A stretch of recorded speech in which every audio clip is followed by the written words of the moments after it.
Hello. Good afternoon, everyone.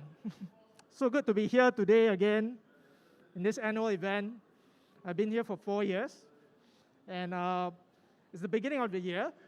So I thought I would share 3 thoughts which I have on top of my mind today, and share it with all of you right now.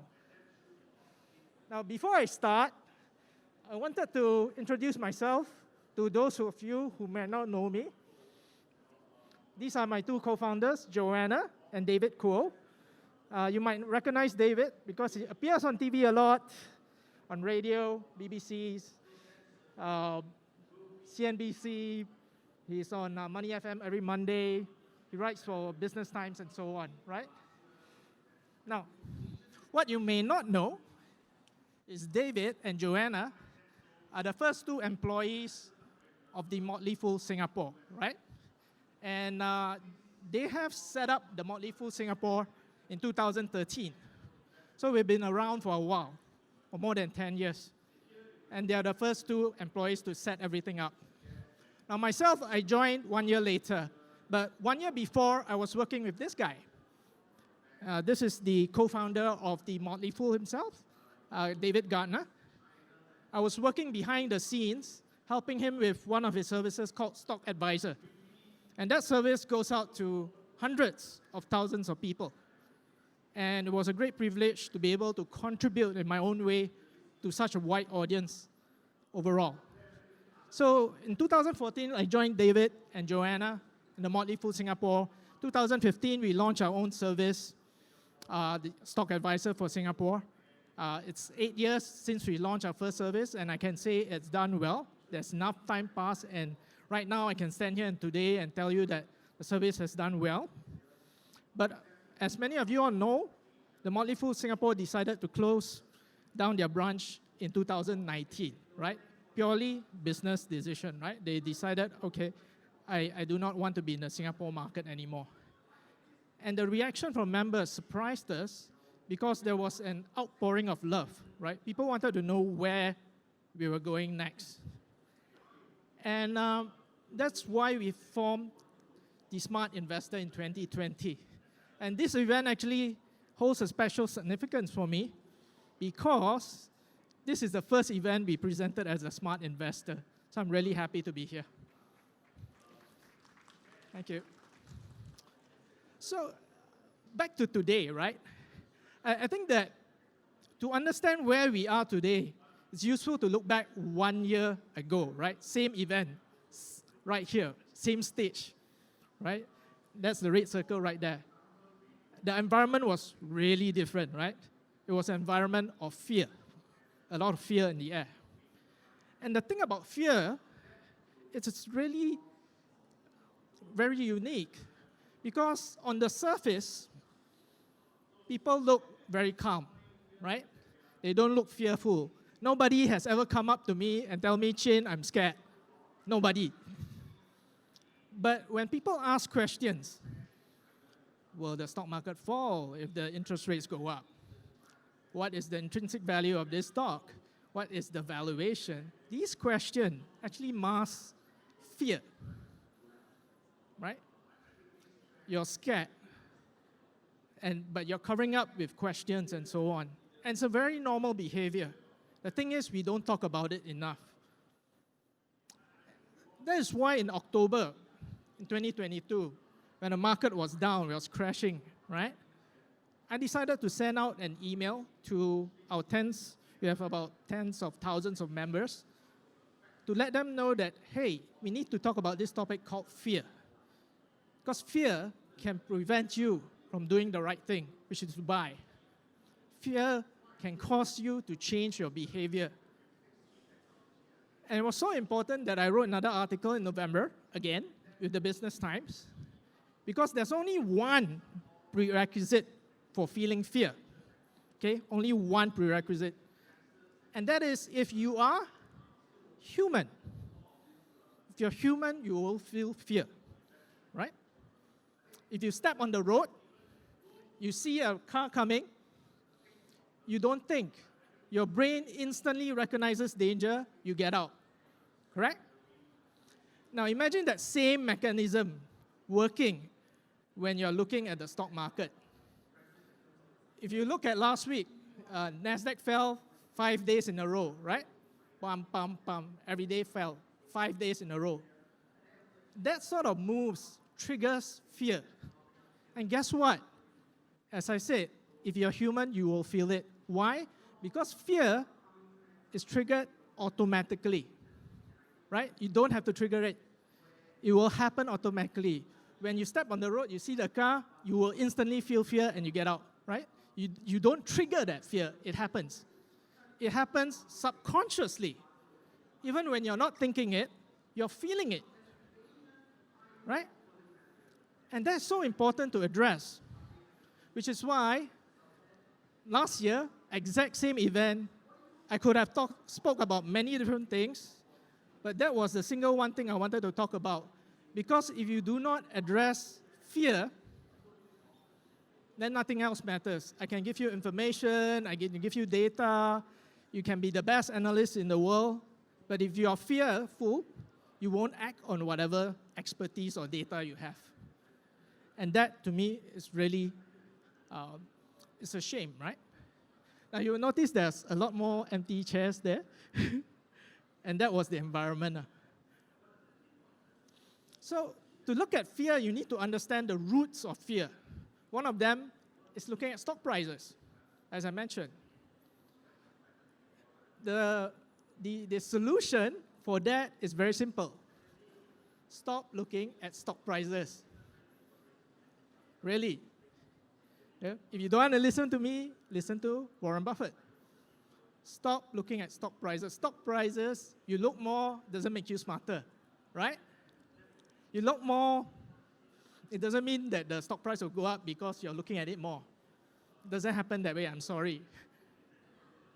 And it's really important because if you stop looking at stock prices, all these potential triggers of fear is removed from your system, right? All these triggers, you're not triggered by last week's 5-day drop. I saw it in the news, I didn't look at it every day, I just saw it on the news.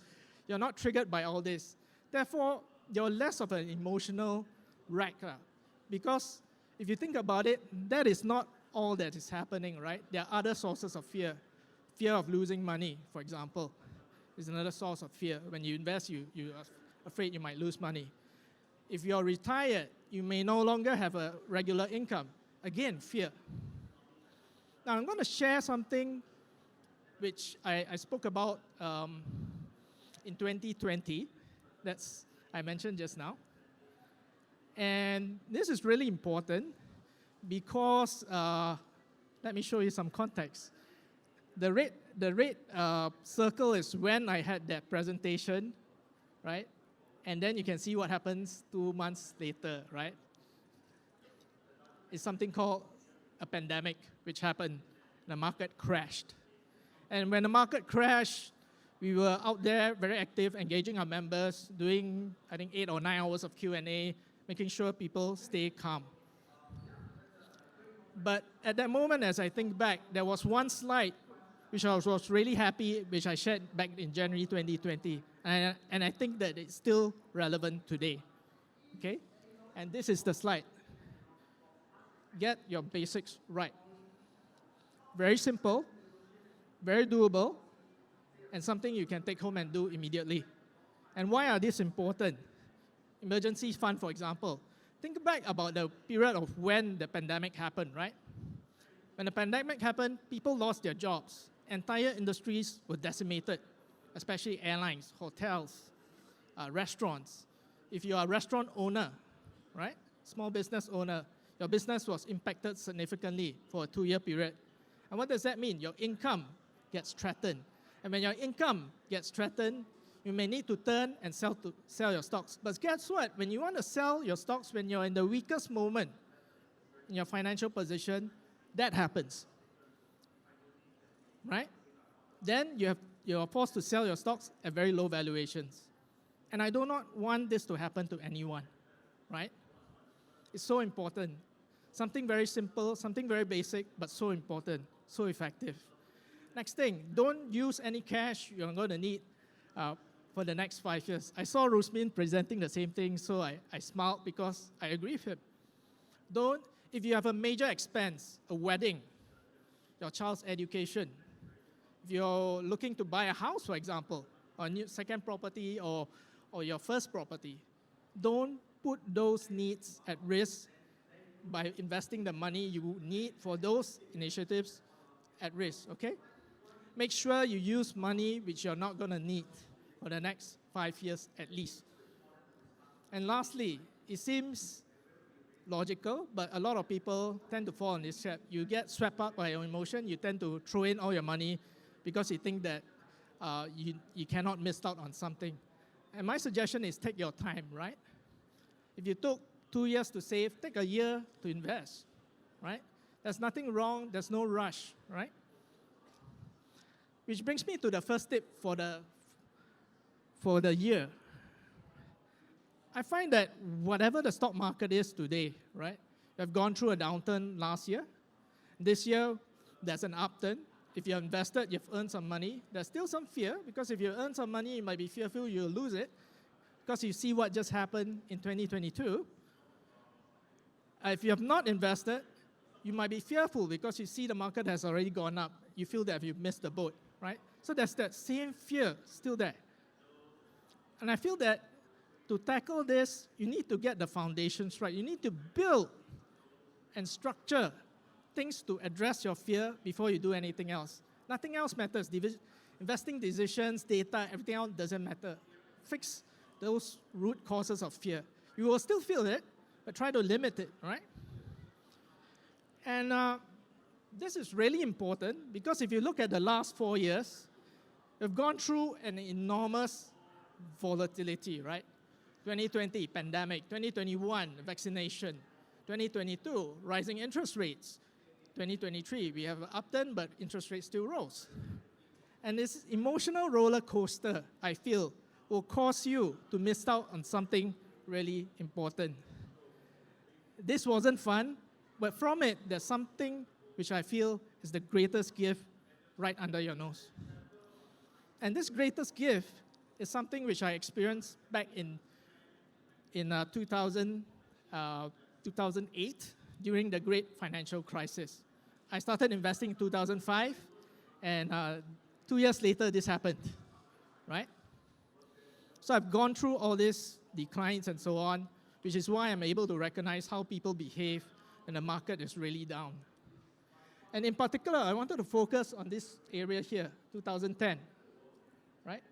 The reason why I want to focus here is because it feels a bit similar to where it was, to where it is today, right? Where you had a downturn, and now you have an upturn. And where it goes from there. And at this point of time, in 2010, I bought 5 stocks, just 5 for the whole year. I sold 1 of them. These are the other 4 I bought. First one, Amazon. Amazon is up 24 times since I bought in 2010. I still own the shares. Next one, Apple. Apple is up 20 times, right? Since 2010. Now, mind you, I didn't get the lowest price because I bought in 2010. I didn't buy in 2009 when the shares were the lowest. I bought in 2010 when the shares had already recovered. Next stock, maybe less recognizable, but if you've ever used Booking.com or Agoda, that's Booking Holdings. They own all these travel sites. Last one, Intuitive Surgical. They do robotic surgery, right? Razor blade model. They sell the blades after they install the machine. Now you look at all these companies, right? They look so different. One's an e-commerce site, one sells iPhones, the other one does travel sites, the other one does robots. Totally different businesses, but all did well. Why? One factor. If you take a trade and you trade through all 4 of them, I saw one thing, and it all came from here. One of the worst periods ever. It wasn't fun going through this, but from it, this is the worst recession they say in 50 years, I think back then, okay? Back then, they said worst recession in 50 years. But from it, you have an enormous stress test. You have real-life data, right, of how companies did during that period. Let me repeat that again.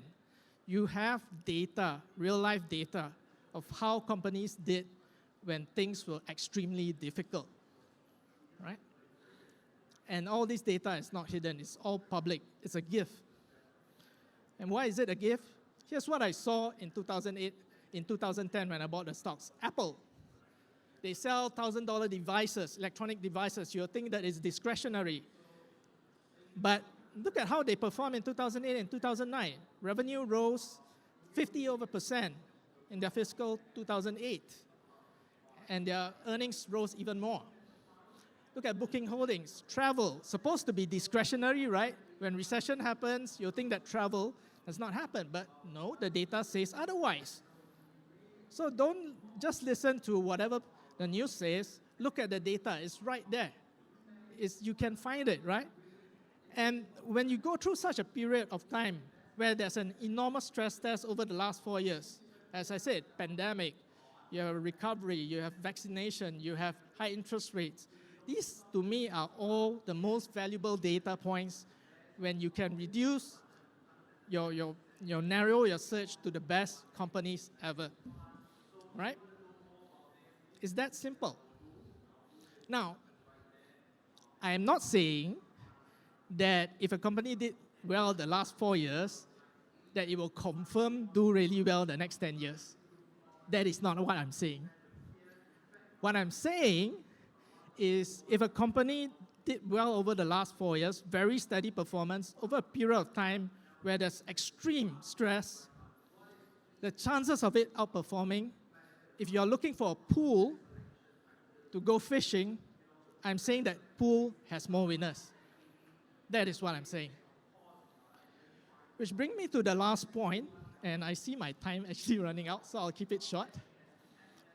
Sizing, how do you manage and size up these stocks, right? I want to propose something really simple. I call it magnitude multiplied by probability. In a simple way, magnitude means your growth runway ahead, right? How far can the company grow? What's the space they can grow into? And that's your starting point.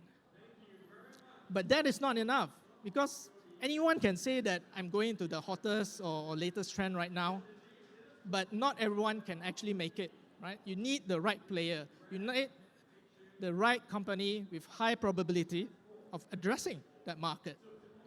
And when you think about it, magnitude and probability is really a spectrum, right? You can have companies with very high magnitude and very low probability. When Apple came out with the first iPhone, do y'all know the story? The first iPhone, they canceled one model, they cut the price by 33%. That was the first iPhone. The probability was extremely low. It was a new market, nobody understood it, and they failed miserably with iPhone 1, the first model, right? Even with Steve Jobs at the helm. So you have a company, in that sense, very high and big market, but still low probability because it's still unproven. On the other end, you have Apple today, right? They've built themselves to this position where I feel that if there are any pockets of space within the smartphone market, which to me now is saturated, that's why I say it's low magnitude, but if there's any pocket of space where they can grow into, I think they are in a much better position to grow into. There's so much more cash, so much more well-established. They have their iOS and so on, right? So these are the different spectrums. And how you actually place the companies within this spectrum will help you size up the opportunity. So in summation, number one, make sure you address the basics first, right? Figure out the roots of fear. Put together structures to manage that fear.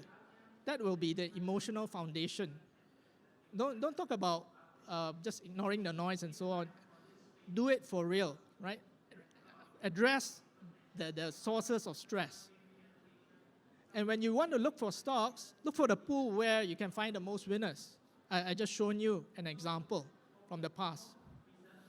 And from there, you can size up all the the opportunity which is available.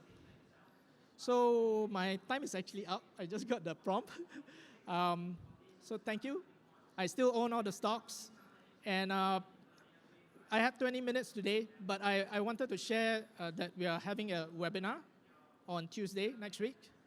If you would like to register and join us, we can actually continue the conversation. Thank you very much.